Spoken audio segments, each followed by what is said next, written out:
Hello and welcome to Mathomania. In this video, we are solving the sum from exercise 4b 9th algebra S. Chand factorization.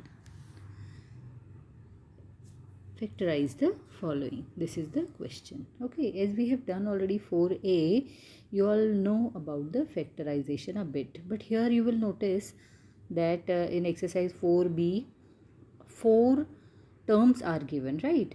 In the sum 4 terms are given and we have to do the factorization of these 4 terms. When we are given with the 4 terms, हमको क्या करना है? देखिए, उसको हम लोगों ने pairing किया है, दो टर्म्स को एक साथ लिखेंगे। कौन सी 2 टर्म्स देखेंगे? ऐसी 2 टर्म्स जिसमें हमको दिख रहा है कि कुछ कॉमन है, क्योंकि अब हमने कॉमन कैसे लेना वो तो एक्सरसाइज ए में सीख लिया है। इन क्वेश्चन नंबर 1 आप देखोगे bx plus 2b plus cx plus 2c, इसमें जो फर्स्ट 2 टर्म्स है bx एंड 2b, इसमें b कॉमन है, इसलिए हमने उन दोनों का पेयरिंग कर लिया। प्लस cx प्लस 2c में c कॉमन है, इसलिए उन दोनों का पेयरिंग कर लिया। ठीक है, ऐसे ब्रैकेट में दोनों को अलग अलग लिख लिया। उसके बाद दोनों फर्स्ट ब्रैकेट में आप देखिए b कॉमन है, इसलिए b को बाहर निकाला। जब हम b को बाहर निकाल लेंगे तो ब्रैकेट के अंदर फर्स्ट टर्म में x बचेगा प्लस साइन और सेकंड टर्म में 2 बचेगा, इसलिए bx प्लस 2 ये हो जाता है हमारा first term. Plus sign second bracket में देखिए यहाँ पर c कॉमन है, इसलिए c को बाहर निकालेंगे और c बाहर निकालने के बाद फर्स्ट टर्म में cx में से c बाहर आया तो x बचा प्लस साइन, और 2c में से c बाहर आया तो बचा 2, इसलिए x प्लस 2। अब फिर से आप दोनों टर्म्स को नोटिस करेंगे तो you will notice this green underline I have done. इसमें x प्लस 2 दोनों टर्म्स में एक जैसा है, सेम है। जब कोई चीज़ सेम होती है तो हम उसको कहते हैं कि वो कॉमन टर्म है, और उसको हम क्या करते हैं? बाहर निकाल लेते हैं। जब x प्लस 2 को हमने बाहर निकाला, ब्रैकेट में लिख लिया, तो अंदर जो बचता है उसको भी हम एक ब्रैकेट में लिखते हैं। और फर्स्ट टर्म में से जब x प्लस 2 बाहर निकला तो क्या बचा? b plus sign as it is, और सेकेंड टर्म में से जब x प्लस 2 निकला तो क्या बचा? c, इसलिए b प्लस c। तो हमारा फाइनल आंसर या हमारी जो factors of the given sum क्या हुए? x plus 2 b plus c। Moving forward to question number 2, that is y cube plus 2y square plus 3y plus 6। यहाँ पर भी देखिए आप कि हमको दिख रहा है कि फर्स्ट 2 टर्म्स में y स्क्वायर कॉमन है, और सेकेंड जो नेक्स्ट 2 टर्म्स है थर्ड एंड फोर्थ टर्म, इसमें 3 कॉमन है, इसलिए हमने इन दोनों का पेयरिंग कर लिया। y cube plus 2y square को एक ब्रैकेट में लिखा प्लस 3y प्लस 6 को एक ब्रैकेट में लिखा। अब जो फर्स्ट ब्रैकेट है इसमें आप देखिए फर्स्ट टर्म है y क्यूब, सेकेंड है 2y स्क्वायर, मतलब y स्क्वायर दोनों टर्म में है, इसलिए y स्क्वायर को हमने बाहर निकाला। जो फर्स्ट टर्म है दैट इज़ y क्यूब, इसमें से जब y स्क्वायर निकालेंगे तो कितना बचेगा? वहाँ पर एक y बचेगा, इसलिए y1 और only y can be return. Plus second term में से y स्क्वायर बाहर निकाला तो क्या बचा? 2 बचा, इसलिए y plus 2 plus sign as it is. Second bracket में से आप देखिए 3 कॉमन है, 3 को बाहर निकाला तो अंदर बचा y प्लस 2। अब यहाँ पर आप देखो ये ग्रीन अंडरलाइन मैंने किया है कि दोनों में y प्लस 2 सेम है, सिमिलर टर्म्स हैं, इसलिए y प्लस 2 को बाहर निकालेंगे। जब y प्लस 2 को कॉमन निकाल लिया तो अंदर दोनों टर्म्स में क्या बचेगा? फर्स्ट टर्म में बचेगा y स्क्वायर और सेकेंड टर्म में बचेगा 3 विद द प्लस साइन, इसलिए y स्क्वायर प्लस 3। तो हमारी गिवन सम के फैक्टर्स क्या हो जाते हैं? y plus 2 and y square plus 3। Now moving forward to question number 3। Question number 3 है xa plus 3b plus xb plus 3a। अब यहाँ पर जब हमको सम इस तरह से दिया है और हम लोग ने अभी क्वेश्चन 1 एंड 2 में क्या किया? फर्स्ट 2 टर्म्स को एक साथ लिख लिया, थर्ड और फोर्थ टर्म को एक साथ लिख लिया, it was easy. But in question number 3 अगर आप फर्स्ट 2 टर्म्स देखते हैं xa प्लस 3b, दोनों में कुछ कॉमन नहीं है। थर्ड और फोर्थ टर्म अगर आप देखते हैं xb प्लस 3 है, उन दोनों में भी कुछ कॉमन नहीं है। जब इस तरह का सम होगा तो हम क्या करेंगे? रीअरेंजिंग द टर्म्स और रीअरेंजिंग द एक्सप्रेशन। जब रीअरेंज करते हैं तो हमको थोड़ा सा देखना है कि कौन से 2 टर्म्स है जिसमें कुछ कॉमन आ रहा है, उन दोनों को साथ में लिखना है। जैसे x A plus x B, इसमें एक्स कॉमन है, इन दोनों को साथ लिख लिया, प्लस 3b प्लस 3a, इसमें 3 कॉमन है इसलिए इन दोनों को साथ लिख लिया। तो ऐसे रीअरेंज करके हमको फिर सॉल्व करना है। अभी फर्स्ट टर्म में आप देखिए x कॉमन है, जब x कॉमन निकाला तो अंदर बचा a प्लस b, दूसरे ब्रैकेट में से 3 कॉमन निकाला तो अंदर बचा b प्लस a, और a प्लस बी और b प्लस a क्या होता है, दोनों सेम होते हैं, इसलिए देखो आप अंडरलाइन किया हुआ है, दोनों a प्लस बी को क्या किया, बाहर निकाला। तो फर्स्ट टर्म में बचा x, सेकेंड टर्म में बचा 3, इसलिए हमारा आंसर क्या हुआ, a plus b x plus 3। Now question number 4। Question number 4 में आप देखिए 8xy plus 5zy minus 8xt minus 5zt। अब आप देखिए यहाँ पर भी हम जो रीअरेंजिंग ऑफ टर्म्स करना चाहते तो कर सकते थे, क्योंकि फर्स्ट और थर्ड टर्म में 8x कॉमन है और सेकेंड और फोर्थ टर्म में 5z कॉमन है, तो इसको रीअरेंज करके भी किया जा सकता था, या इसमें आप देखिए कि 8xy और 5zy में y कॉमन है, we are already getting one thing common, so हमने इसको रीअरेंज नहीं किया है। सेकेंड में भी 8xt में 5zt में t कॉमन है, इसलिए हमने इसको रीअरेंज नहीं किया है, अदरवाइज इसको भी रीअरेंज करेंगे तो भी आंसर विल बी सेम।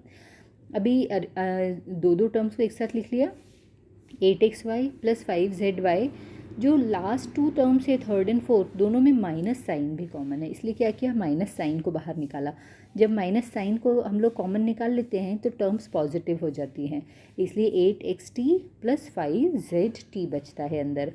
अब 8xy और 5zy में y कॉमन है, y को बाहर निकाल लिया तो अंदर बचा 8x plus 5z minus, second bracket में t कॉमन है, t बाहर निकाला तो बचा 8x प्लस 5z। अब देखो आप अंडरलाइन किया हुआ है 8x प्लस 5z दोनों में कॉमन है, उसको बाहर निकाला तो क्या बचेगा, y माइनस t, इसलिए जो फैक्टर्स बनाने थे हमको इस गिवन सम के वो क्या होंगे, 8x plus 5z y minus t। Moving forward to question number 5, 8kl plus 12ml minus 12mn minus 8kn। अब यहाँ पर आप देखिए जो फर्स्ट टू टर्म्स हैं उनको हमने एक साथ लिख लिया है और लास्ट टू टर्म्स को एक साथ लिखा है, लेकिन जब माइनस साइन होता है ना तो माइनस कॉमन ले लेना चाहिए, क्योंकि माइनस कॉमन लेंगे तभी हमारी दोनों फर्स्ट ब्रैकेट की टर्म्स भी प्लस प्लस है और सेकेंड ब्रैकेट की टर्म्स भी प्लस प्लस है, तभी कुछ कॉमन इसमें से निकल सकता है, इसलिए हम माइनस साइन हमेशा इसमें से कॉमन ले लेते हैं। अभी दोनों ब्रैकेट बन गए। अब देखो कई बार ऐसा होता है कि हमको नहीं पता चलता है कि क्या चीज़ इसमें कॉमन है, कौन सा नंबर कॉमन है, इसलिए हमने क्या किया कि उन नंबर्स को स्प्लिट कर दिया। 8 को 4 इंटू 2 लिख लिया KL प्लस 12 को 4 इंटू 3 ML माइनस 12 को 4 इंटू 3 MN और 8 को 4 इंटू 2 KN लिख लिया। अभी यहाँ पर आप देखिए अंडरलाइन किया हुआ है कि फर्स्ट ब्रैकेट में 4 एंड L ये दोनों चीज़ें कॉमन है, 4L को बाहर निकाल लिया तो अंदर क्या बचा, 2K plus 3M minus sign, और सेकेंड ब्रैकेट में आप देखो अंडरलाइन किया हुआ है 4 एंड n ये दो चीज़ें कॉमन है, तो 4n को बाहर निकाला, अंदर क्या बचा 3m प्लस 2k। फिर से देखो आप अंडरलाइन किया हुआ है 3m प्लस 2k सेम है, उसको बाहर निकाला तो क्या बचेगा 4l माइनस 4n। सो हमारे फैक्टर्स क्या हो गए, 2k plus 3m 4l minus 4n। Now question number 6, 32x plus y square minus 2x minus 2y। 32x plus y whole square को एज इट इज़ रखा, माइनस साइन कॉमन लिया जब next to term में से, तो क्या बचेगा अंदर, x और y दोनों पॉजिटिव हो जाएंगे, x प्लस वाई बचेगा। अब देखो कि 32 को हम क्या लिख सकते हैं, 2 इंटू 16, ओके, सो 2 इंटू 16 लिख दिया और x प्लस वाई का square as it is plus 2x plus y. अब यहाँ क्या क्या कॉमन है, 2 कॉमन है दोनों टर्म्स में और x प्लस वाई भी कॉमन है, इसलिए 2x प्लस वाई को बाहर निकाला। जब 2x प्लस वाई को बाहर निकाला तो अंदर बचेगा 16, और फर्स्ट टर्म में क्या है, x प्लस वाई का होल स्क्वायर है, इसलिए एक जब x प्लस वाई बाहर आएगा तो एक x प्लस वाई अंदर बचेगा, इसलिए 16x प्लस वाई और माइनस 2xy पूरा का पूरा टर्म बाहर आ गया है, इसलिए वहाँ पर जब पूरा टर्म बाहर आता है तो क्या बचता है, वहाँ पर 1, इसलिए माइनस 1। इसलिए हमारे फैक्टर्स क्या हो गए, twice x plus y in the bracket 16x plus y minus 1। इसके आगे इसको और सॉल्व नहीं हो सकता है, वहीं तक आंसर उसका रहेगा।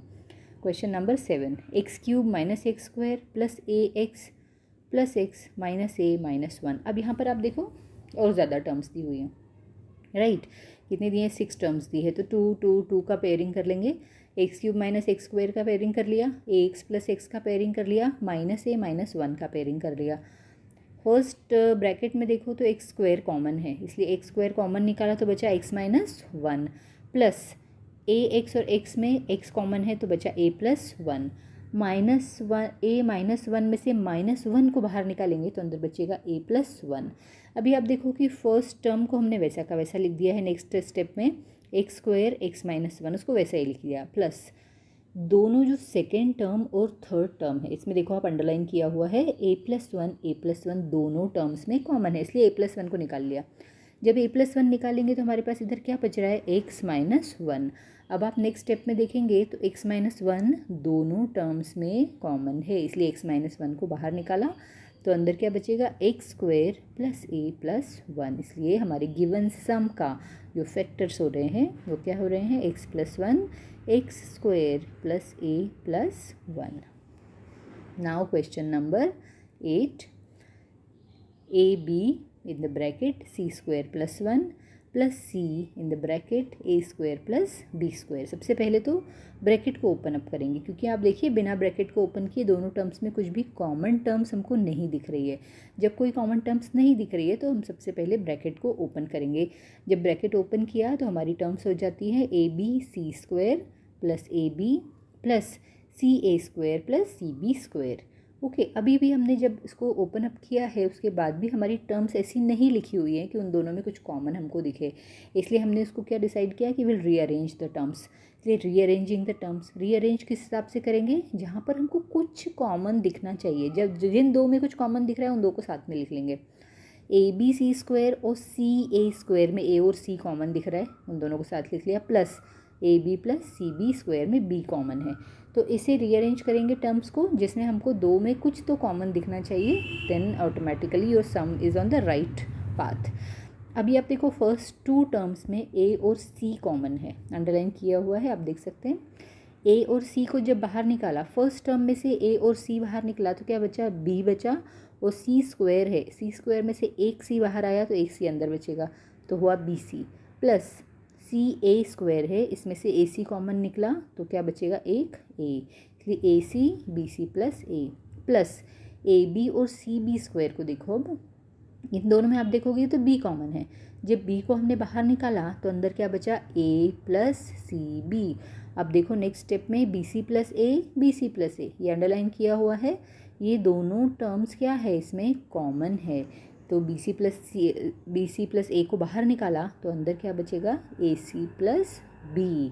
इसलिए हमारे गिवन सम नंबर 8 के फैक्टर्स क्या हैं, B C plus A C plus B. Question number 9, A cube minus A square plus X A plus A minus X minus 1। यहाँ पर हमको दिख रहा है कि फर्स्ट टू टर्म्स में ए स्क्वायर कॉमन है, नेक्स्ट टू टर्म्स में ए कॉमन है, और नेक्स्ट टू टर्म्स में -1 बाहर निकाल सकते हैं। तो यहाँ पर ऑलरेडी टर्म्स अरेंज की हुई है, इसलिए हम इसको कोई रीअरेंजमेंट नहीं करेंगे, जस्ट पेयरिंग कर देंगे। तो फर्स्ट टू टर्म्स में से ए स्क्वायर को कॉमन निकाला तो अंदर बचा a minus 1, plus second next pair of terms that is X A plus A में से a कॉमन निकाला तो अंदर बचेगा x प्लस 1, और लास्ट टू टर्म्स में से -1 निकालेंगे तो क्या बचेगा, x प्लस 1। अभी फर्स्ट टर्म को तो एज इट इज़ लिख देंगे, that is a square a minus 1, plus अभी आप देखो सेकेंड टर्म और थर्ड टर्म में अंडरलाइन किया हुआ है दैट x प्लस 1 दोनों में कॉमन है, इसलिए x प्लस 1 को कॉमन निकाला तो अंदर क्या बचा, a माइनस 1। जब हम इसको इस फॉर्म में लिख दे रहे हैं तो हमको समझ में आ रहा है कि फर्स्ट टर्म और सेकंड टर्म में a माइनस 1 कॉमन है, इसलिए a माइनस 1 को बाहर निकाला। जब a माइनस 1 को कॉमन निकाला तो अंदर नेक्स्ट ब्रैकेट में क्या बचेगा, a square plus x plus 1। इसलिए हमारे गिवन सम नंबर 9 के फैक्टर्स क्या हैं, a minus 1, a square plus x plus 1। Question number 10, 6a cube b plus 3a square b square minus 2a square b minus A b square. इसमें भी आप देखो pairing clearly can be done, जैसे आप देख सकते हैं कि अंडरलाइन किया हुआ है, इन दो का फर्स्ट टू टर्म्स का पेयरिंग हुआ है और लास्ट टू टर्म्स का पेयरिंग हुआ है। फर्स्ट टू टर्म्स में 3a स्क्वायर बी कॉमन है, 3a स्क्वायर बी को निकाला जब बाहर तो अंदर क्या बचा, 2a plus B, minus next two terms में माइनस ए बी, माइनस साइन तो हमको निकालना ही है क्योंकि उन दोनों को पॉजिटिव करना है, और माइनस साइन निकाल के और इन दोनों में क्या कॉमन है, ए बी, इसलिए ए बी को कॉमन निकाला तो अंदर ब्रैकेट में क्या बचा, 2a प्लस बी। अब देखो आप अंडरलाइन किया हुआ है 2a plus B, 2a plus B, ये इन दोनों टर्म्स में कॉमन है, इसलिए 2a प्लस बी को बाहर निकाला। जब 2a प्लस बी को बाहर निकालेंगे तो अंदर क्या बचेगा, 3a स्क्वायर बी माइनस ए बी। अब आप देखो कि इसमें 3a स्क्वायर बी माइनस ए बी में भी ए बी कॉमन है, तो 2a प्लस बी लिखेंगे as it is, a b को कॉमन निकाला तो अंदर क्या बचेगा, 3a माइनस 1। और अब इसका आंसर को करेक्टली लिख लेते हैं। So A B 2a plus B 3a minus 1 is the factor for the given sum number 10। Now sum number 11, a cube plus A B bracket 1 minus 2a bracket close minus 2b square. Okay, अब यहाँ पर हमने क्या किया, bracket जब भी रहेगा ना तो first of all we try to open the bracket. So open करेंगे ब्रैकेट को तो a cube plus A b का फर्स्ट 1 में मल्टीप्लिकेशन होगा, ये arrow down you can see, a b into 1 will become a b and a b into minus 2a will become minus 2a square b and minus 2b square as it is. अब आप देखो pairing उसके बाद हम करेंगे, after opening of the bracket then we have to do the pairing. So a cube plus A b का pairing किया है और minus 2a square b minus 2b square का पेयरिंग किया है। फर्स्ट टू टर्म्स में a कॉमन है, a को बाहर निकाला तो बचा a square plus b. Next two terms में माइनस 2b कॉमन है, अंदर बचेगा a स्क्वायर प्लस बी। अभी आप देखो दोनों में अंडरलाइन किया है, a square plus b common है इसलिए a स्क्वायर प्लस बी को बाहर निकाला तो अंदर ब्रैकेट में क्या बचेगा, a माइनस 2b। सो हमारे गिवन सम नंबर 11 के फैक्टर्स क्या हैं, a square plus b a minus 2b। Now question number 12, p square plus 1 q minus p square minus q square, bracket दिया है। सबसे पहले क्या करेंगे, ब्रैकेट को ओपन अप करेंगे। ब्रैकेट को ओपन कैसे करेंगे, पी स्क्वायर को क्यू से मल्टीप्लाई करेंगे तो होगा पी स्क्वायर क्यू, और फिर 1 को क्यू से मल्टीप्लाई करेंगे तो हो जाएगा 1 into Q is Q minus p square minus q square. अभी आप इसमें ये चीज़ नोटिस करिए कि फर्स्ट टू टर्म्स में तो क्यू कॉमन है लेकिन नेक्स्ट टू टर्म्स में कुछ कॉमन नहीं दिख रहा है, इसलिए हमने क्या किया, रीअरेंजिंग ऑफ टर्म्स किया। P square q minus p square plus q minus q square. अभी आप देखो फर्स्ट टू टर्म्स में पी स्क्वायर कॉमन है तो बचा q minus 1, second two terms में q कॉमन है तो बचा 1 माइनस क्यू। यहाँ पर थोड़ा सा ट्विस्ट है कि आप देखो कि q minus 1 and 1 minus Q दोनों सेम नहीं है, इसलिए इनको हमको सेम बनाना है क्योंकि कॉमन तो वही दिख रहा है दैट q माइनस 1 और 1 माइनस क्यू, लेकिन दोनों सेम नहीं है। उसको सेम करने के लिए क्या करना होगा, पी स्क्वायर क्यू माइनस 1 को तो एज इट इज़ लिखेंगे और सेकेंड टर्म्स में से माइनस साइन को कॉमन निकालेंगे। तो यहाँ पर आप देखिए पहले बीच में प्लस था, अभी यहाँ पर माइनस हो गया है, प्लस माइनस माइनस होता है, क्यू एज इट इज़। और जब माइनस साइन बाहर निकालते हैं तो जो पॉजिटिव टर्म होती है वो नेगेटिव हो जाती है, जो नेगेटिव टर्म होती है वो पॉजिटिव हो जाती है, प्लस का माइनस हो जाता है, माइनस का प्लस हो जाता है। तो ये जो क्यू जो है ये माइनस था, ये देखो प्लस हो गया है, जो 1 जो प्लस था वो माइनस हो गया। तो माइनस साइन कॉमन लेने के बाद ये क्या हो गया, अब देखो ये दोनों टर्म्स सेम हो गए हैं, इसलिए क्यू माइनस 1 को बाहर निकाला और अंदर क्या बचा, पी स्क्वायर माइनस क्यू। इसलिए हमारी गिवन सम नंबर 12 के फैक्टर्स क्या हैं, q minus 1 p square minus q. Now let us move forward to exercise 4C। जब हम 4C पर जा रहे हैं तब आप देखेंगे कि इसमें थोड़ा और different type of factorization we are going to learn. इसमें आप देखिए 3 टर्म्स आर गिवन और यहाँ पर हमको फार्मूलाज जो हमने सीखे थे ना, a प्लस बी का whole square, a minus B का whole square, a square minus B square, most of the time we are going to use those formulas for exercise 4C। सबसे पहले देखते हैं factorise question number 1, X square plus 4x plus 4, इसको कैसे लिख सकते हैं, देखो X square as it is plus 2 into 2x plus 4 को क्या लिख सकते हैं, 2 का स्क्वायर। अब देखो इसको मैंने नीचे लिखा है a square plus 2ab plus b square, इस फॉर्म में आ गया है। तो जब इस फॉर्म में आ गया है तो a प्लस बी, ए की जगह क्या है x और b की जगह क्या है 2, x प्लस 2 का होल स्क्वायर ये डायरेक्टली आ गया है, इसलिए इसको कैसे लिख सकते हैं x प्लस 2 x प्लस 2। सो ये हो जाते हैं फैक्टर हमारे क्वेश्चन नंबर 1 के। Now question number 2, x square plus 6x plus 9। अभी x square plus 6x plus 3 square, इसको मैंने थोड़ा सा और आपको ईजी करने के लिए बताया है कि आप देखेंगे कि स्क्वायर टर्म्स होना चाहिए ना दो, तो एक एक्स स्क्वायर है, एक 3 स्क्वायर है, मतलब ए स्क्वायर और बी स्क्वायर तो मिल गया। अभी क्या चाहिए 2ab, सो 2ab क्या होना चाहिए 2 इंटू एक्स इंटू 3, और वो जब हम 6 को 2 इंटू 3 लिखते हैं तो automatically we are getting that, इसलिए ये जो सम है अब ये किस फॉर्म में आ गया है a प्लस बी के होल स्क्वायर के फॉर्म में, इसलिए x प्लस 3 का होल स्क्वायर, जिसको हम लिख सकते हैं x plus 3 x plus 3। Now question number 3, अब क्वेश्चन 3 में भी आप आइए तो देखेंगे x square minus 10x plus 25, x square minus 10x as it is 25 को लिखा 5 स्क्वायर, मतलब आपको क्या मिल गया a स्क्वायर मिल गया और b स्क्वायर मिल गया, माइनस साइन है यहाँ पर इसलिए -2ab। अब 2ab कैसे लिखेंगे, तो 10 को लिखा 2 इंटू 5 तो automatically you are getting 2ab, इसलिए x square minus 2 into 5 into x plus 5 square will become x minus 5 का whole square which can be written as x minus 5 x minus 5। Now question number 4, that is 4x square minus 4x plus 1। अब यहाँ पर देखो आप 4x का square है, इसको क्या लिख सकते हैं 2x का whole square, minus 4x plus 1 को क्या लिख सकते हैं, अगर हम 1 को 1 का स्क्वायर भी करेंगे तो दैट विल रिमेन सेम, इसलिए हमने इसको यहाँ पर क्या कर दिया, स्क्वायर टर्म हमको चाहिए ना, इसलिए हमने इसको स्क्वायर लिख दिया। अब हमारे पास स्क्वायर टर्म्स ऑलरेडी मिल गई, मतलब a स्क्वायर मिल गया b स्क्वायर मिल गया। अब जो बीच का टर्म है -4x, इसको किस फॉर्म में लिखना है 2ab के फॉर्म में लिखना है, तो 2x का whole square as it is 2, a क्या है 2x, 2 into 2x is 4x, dot 1 क्यों लिखा है यहाँ पर, क्योंकि b का वैल्यू 1 है ना, तो हमने यहाँ पर दिखाया है कि हमने b भी लिखा है, तो 2ab हो गया प्लस 1 का स्क्वायर एज इट इज़, मतलब अभी हमारा जो एक्सप्रेशन है वो किस फॉर्म में आ गया है 2x माइनस 1 का whole square, that is a minus B whole square. So इसको कैसे लिखेंगे 2x minus 1 that will be the factor. Now moving forward to question number 5, 1 minus 8x plus 16x square, 1 का square लिख दो, एक term मिल गया तुमको square term, minus 8x as it is, अभी उसको बाद में करेंगे नेक्स्ट स्टेप में, प्लस 16x स्क्वायर को क्या लिख सकते हैं 4x का होल स्क्वायर।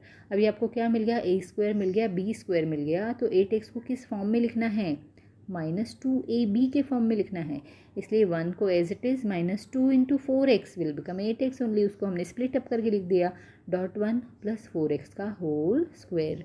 अब ये किस फॉर्म में आ गया है a माइनस बी का होल स्क्वायर, और a क्या है 1, b क्या है 4x, इसलिए 1 माइनस 4x का whole square, 1 minus 4x, okay. Now question number 6, 49x raised to the power 4 plus 168x square y square plus 144y square, इसमें भी नंबर बड़े बड़े दिख रहे हैं, डरने की कोई ज़रूरत नहीं है। इसको हम 49x rays to the power 4 को क्या लिख सकते हैं 7x स्क्वायर का होल स्क्वायर, क्योंकि 7 स्क्वायर 49 होता है और x स्क्वायर क्या होता है, का स्क्वायर क्या होता है x raise to the power 4। जो मिडिल टर्म है ना उसको फिलहाल वैसे ही रखो, that is 168x square y square plus 144 किसका स्क्वायर होता है 12 का, सो 12y का होल स्क्वायर, क्योंकि 12 square will be 144 and y का स्क्वायर लग जाएगा, तो term will remain as it is. अब यहाँ पर आप फिर से देखो कि आपको a स्क्वायर मिल गया है और b square last term that is b square भी मिल गया है, तो जो मिडिल टर्म है ना उसको कैसे स्प्लिट करना है 2ab के फॉर्म में स्प्लिट करना है, और आप easily when you will write ना 2 इंटू 7x स्क्वायर जो आपको ऑलरेडी मिला हुआ है 7x स्क्वायर और 12y स्क्वायर, और जब मल्टीप्लाई करके देखोगे तो you will get it is coming up as 168x square y square plus 12y square का होल स्क्वायर। सो ये हो गया है a प्लस b का होल स्क्वायर के फॉर्म में, a क्या है 7x स्क्वायर और b क्या है 12y स्क्वायर, इसलिए 7x square plus 12y square का होल स्क्वायर, इसलिए हमारे फैक्टर्स क्या होंगे 7x square plus 12y square, 7x square plus 12y square. Now question number 7, x square plus x plus 1/4। इसमें हमेशा सबसे पहले क्या करना है, दो स्क्वायर टर्म्स को फाइंड आउट करना है। जब हम दो स्क्वायर टर्म्स को फाइंड आउट कर लेते हैं तो मिडल टर्म को स्प्लिट करना बहुत ईजी हो जाता है। First term is already square term, so उसको एज इट इज़ लिखो, X square plus x plus 1/4 को क्या लिख सकते हैं, 1/2 का होल स्क्वायर। अभी आप देखो कि जो मिडिल टर्म है दैट इज़ ओनली एक्स, और इसको हमको किस फॉर्म में लिखना है, 2ab। अभी आप देखो एक्स स्क्वायर प्लस 2 डॉट, ए क्या है एक्स और बी क्या है 1/2। सो यहाँ पर इसको 2 × 1/2 लिखा, तो हमारा टर्म ये कैंसिल करने के बाद already only x is remaining, यानी 2ab के फॉर्म में इसको लिख सकते हैं प्लस 1/2 का होल स्क्वायर। यहाँ पर a है एक्स स्क्वायर एक्स और b क्या है 1/2, इसलिए x प्लस 1/2 का whole square, x plus 1/2, x plus 1/2। Now question number 8, 25p square plus 5p/2q plus 1/16q square. Again, first of all, you go and get the square terms. So 5p का whole square plus 5p/2q को as it is रखो, plus 1/16q square को लिख सकते हैं 1/4q का whole square. अभी 5p square एक स्क्वायर टर्म मिल गया और 1/4q स्क्वायर एक टर्म एक मिल गया, तो एक है a दूसरा है b। जो मिडल टर्म है दैट इज़ 5/2, उसको किस फॉर्म में लिखना है हमको, twice ab। So 2 × a is 5p and b is what 4q। जब 2 से ये 4 कैंसिल होगा ना तो हमारे पास क्या मिल जाएगा फिर से 5p/2q, इसलिए इसको इस फॉर्मेशन में लिखा जा सकता है जहाँ a 5p है और b है 1/4q। सो 5p प्लस 4q का होल प्लस 1/4q का whole square, we can write it in this form, and so the factors are 5p plus 4q, 5p plus 4q. So with this our exercise 4b and c is done in this video. Thank you very much. Like and subscribe.